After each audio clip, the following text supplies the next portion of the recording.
Olá, sejam muito bem-vindos ao meu canal. Vocês já estão acostumados com os vídeos de aulas de português, poemas, mas hoje eu tenho uma novidade para vocês. Eu vou conversar aqui com a doutora Flávia Barbato, é uma psicóloga, e nós vamos conversar sobre um tema muito interessante, muito importante para os alunos, para os papais e mamães, para os professores, diretores de escola, enfim, para todos, né, Flávia? Seja muito bem-vinda. Obrigada pelo convite, né, Grazi? Falar um pouquinho sobre a minha vida, né, de profissional. Eu tenho 26 anos de formação, né? Sempre acabei me especializando, né? As últimas foram formação e especialização em TCC, especialização em transtorno do espectro autista e neuropsicologia, né? E a gente sempre continua estudando, porque sempre tem novidades e sempre tem coisas, né, que a gente precisa aprofundar, então... Sim, você pode falar o que é TEA, que às vezes a pessoa não conhece a sigla, né? É o transtorno do espectro autista. E aparece em muitos casos hoje? Aparece, viu, Grazi? Hoje deu uma explosão de casos. Você pode... eu queria abordar aqui tanto o TEA quanto o TDAH. Né? Você poderia falar um pouquinho das características de cada um deles? Porque às vezes a gente faz uma confusão. Mistura tudo. Porque assim, o TDAH ele é um misto, né, de impulsividade, desatenção, né, e hiperatividade. Mas você pode, por exemplo, não ter uma hiperatividade e ter só desatenção. Uhum. Tá? O TEA ele já é uma questão de comunicação. Por exemplo, assim, a criança não consegue comunicar visualmente, não foca, né, tem comportamentos repetitivos. Então, ele tem uma diferenciação, os dois. E, assim, eu já consigo, quando é criança pequena, eu já consigo perceber esses sinais? Então, já chama atenção alguma coisa? Por exemplo, se você começa a chamar a criança, ela não vira para você. Se você olha na criança, a criança não foca o olhar em você, né? Comportamentos repetitivos ou gestos repetitivos, às vezes focado em alguma coisa, fica ali muito tempo brincando com a mesma coisa, isso aqui é um TEA. Tá certo. Tá.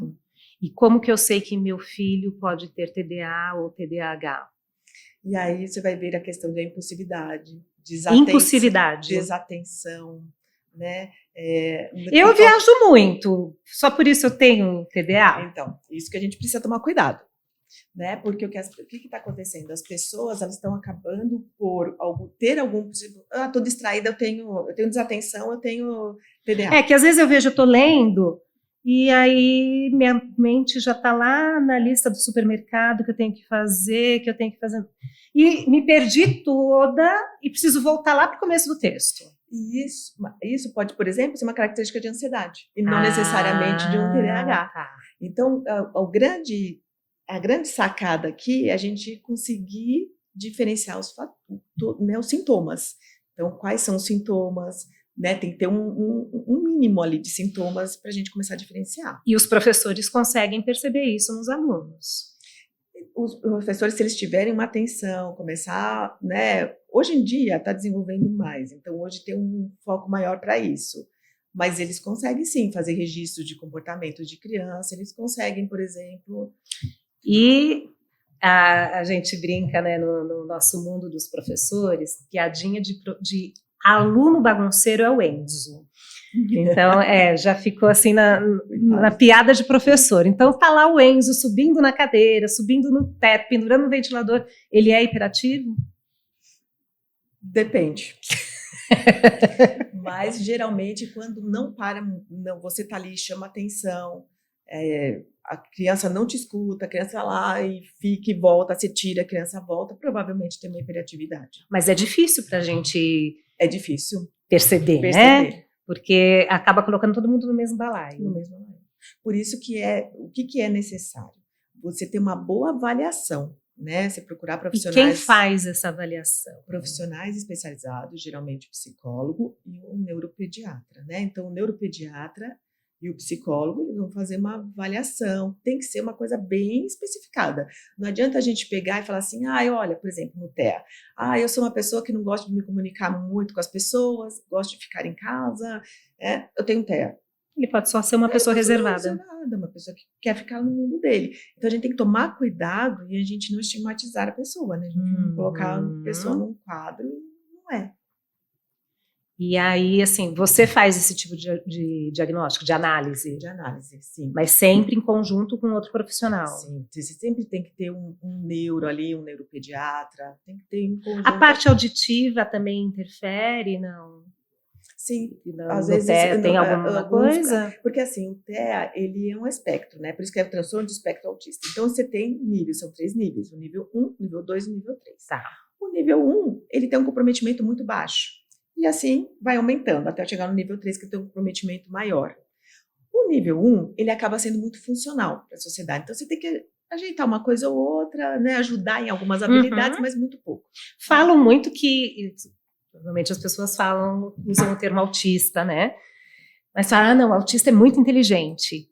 É verdade isso? É um mito? Tem alguma... Então, quando você encontra pessoas autistas que têm um nível intelectual mais alto, mas esses que têm um comprometimento maior não vai ter. Ah, tá. Então seria o pessoal do nível 1. Do nível 1. Pode ter um nível intelectual um pouco mais alto. E o nível 1 deve ser mais difícil de você perceber. Sim. Por isso que eu falo tanto da avaliação, de você ter um bom, assim, passar por avaliações, ter ajuda da família para, né, entrevista clínica, tudo isso, para você poder dar um bom diagnóstico.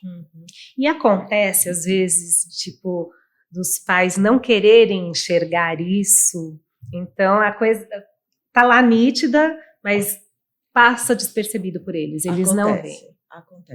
Acontece, por exemplo, os pais percebem alguma coisa, mas eles negam, né? E aí, às vezes, a escola começa a ter problema com esse aluno, né? Com essa criança. E aí, a escola notifica, muitas vezes, às vezes chama os pais, mas eles demoram para tomar ação, porque eles acham que a escola está... E quão prejudicial para a criança isso pode ser? É muito, porque você atrasa o trabalho que você... o desenvolvimento, as habilidades dela, porque você pode, através da terapia, né, de todo o trabalho, às vezes uma equipe multidisciplinar, fazer uma evolução muito grande. E aí a criança fica para trás. E quais são os tipos de terapia que funcionam melhor para eles? A terapia cognitiva, né? No caso do TDAH, e no caso do TEA, você tem hoje em dia a ABA, né? Que é também a parte comportamental, tá?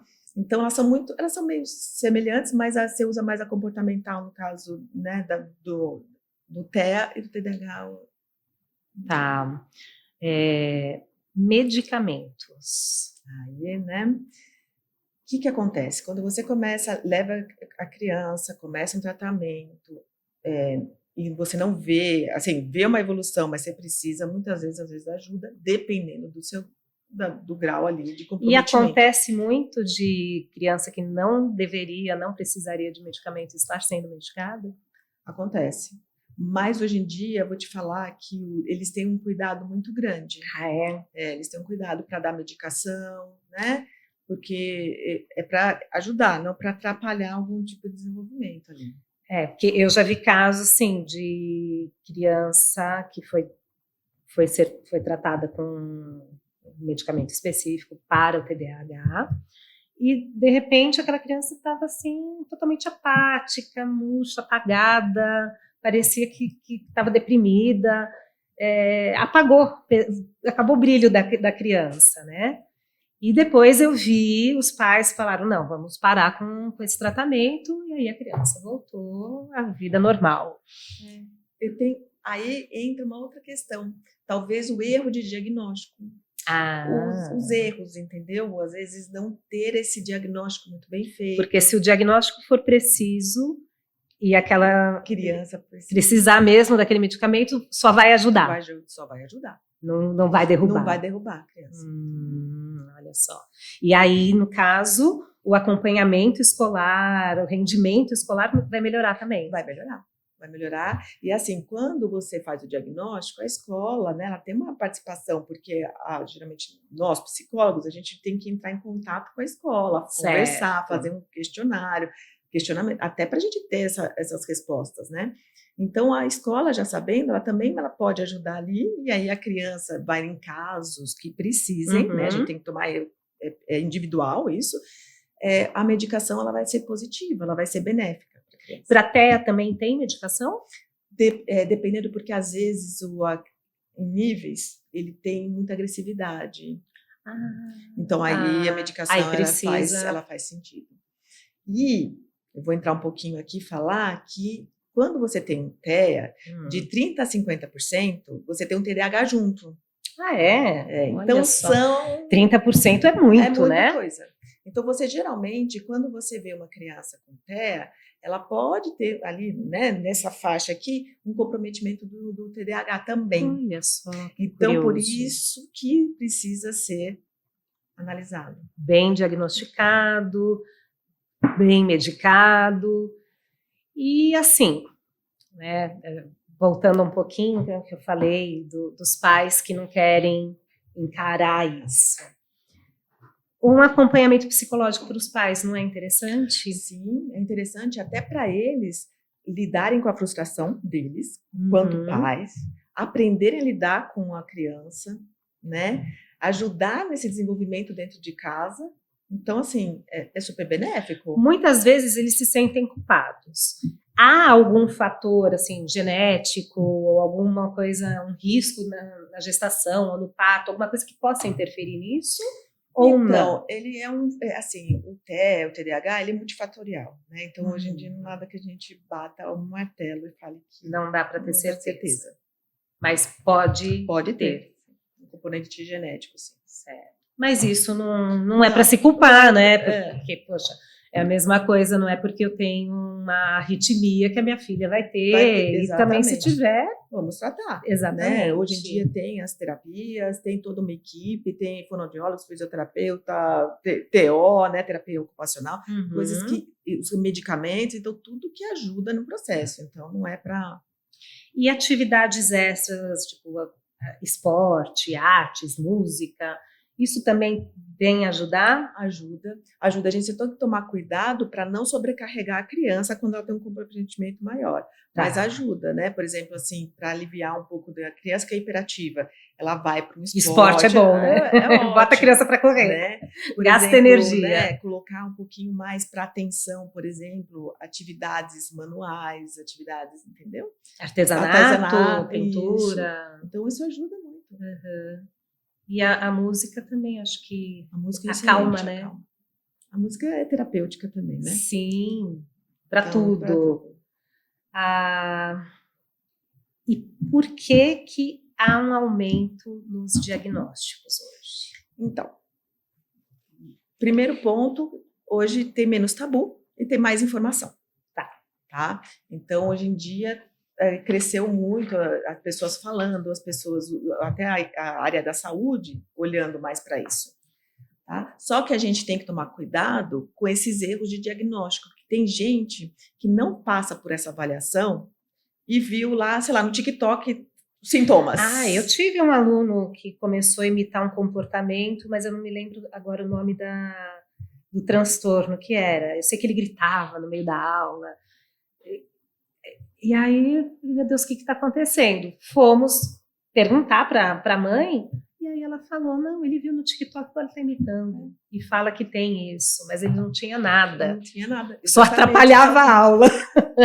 Então, por isso que, assim, esse número é meio... Então, a criança pode interferir aí no diagnóstico se ela ficar fingindo.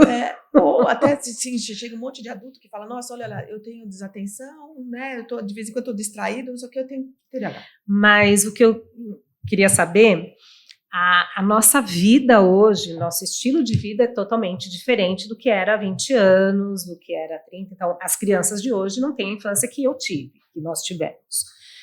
Muito mais informação, muita tela, muita atividade. Isso interfere também? Ou o fator externo não chega a interferir? Interfere. Ele não vai causar o transtorno, tá? Não é o causador. Mas pode agravar? Mas pode agravar, né? Pode prejudicar, pode atrapalhar. Por exemplo, dá muita celular para a criança. O que aconteceu com muita criança na pandemia?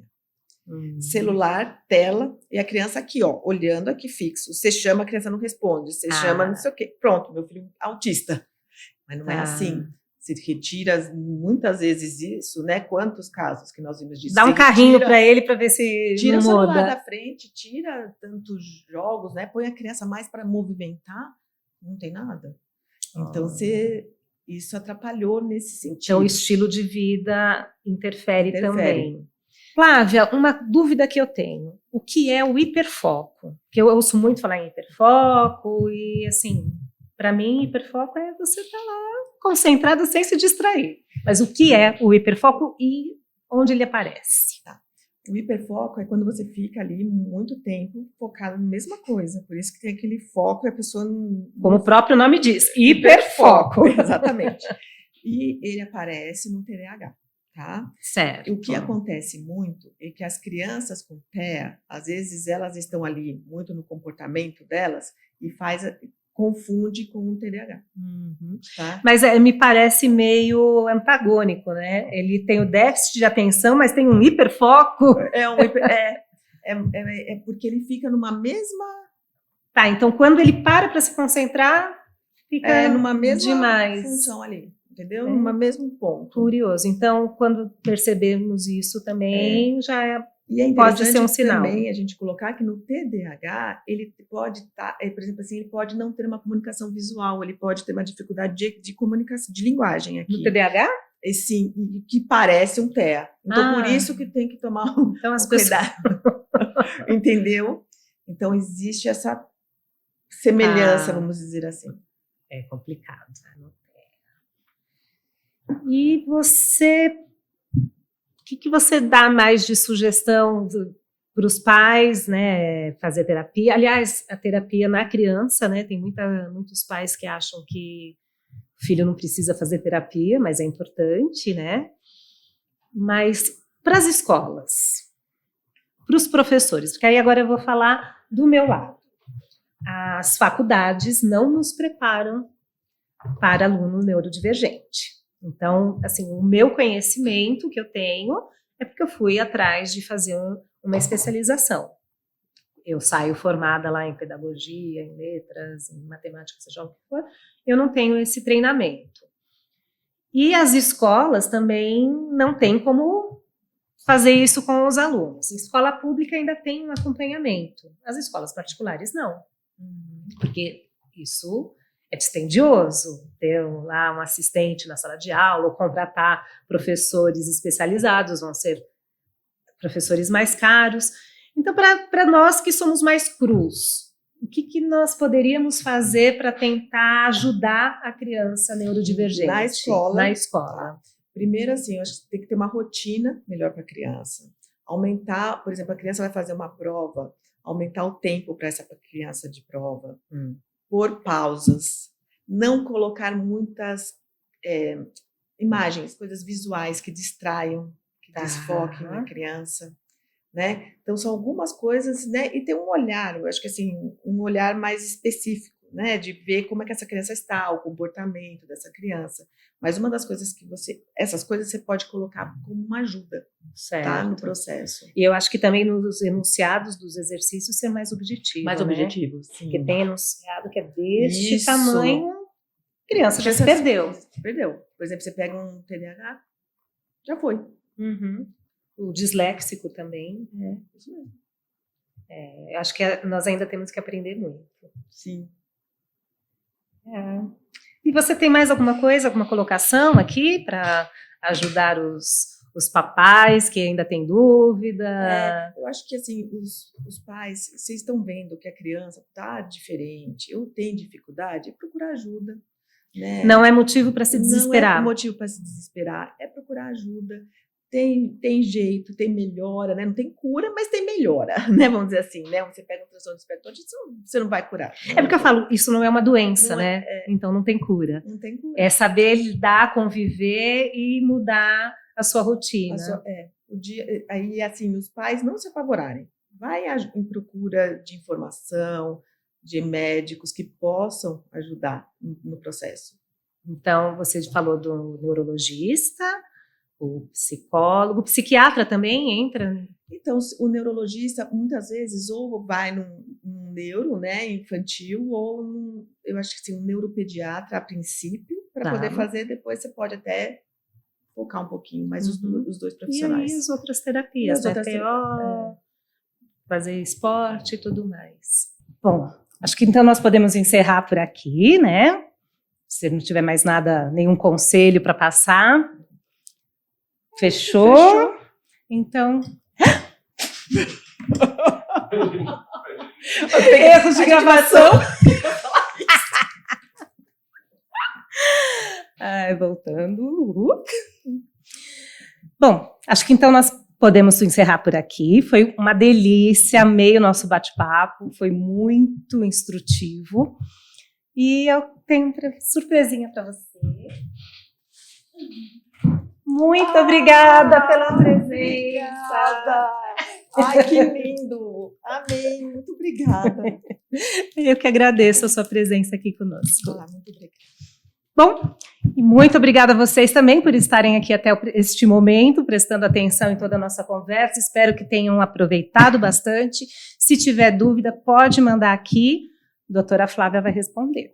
Tá bom? Obrigada. Até o próximo.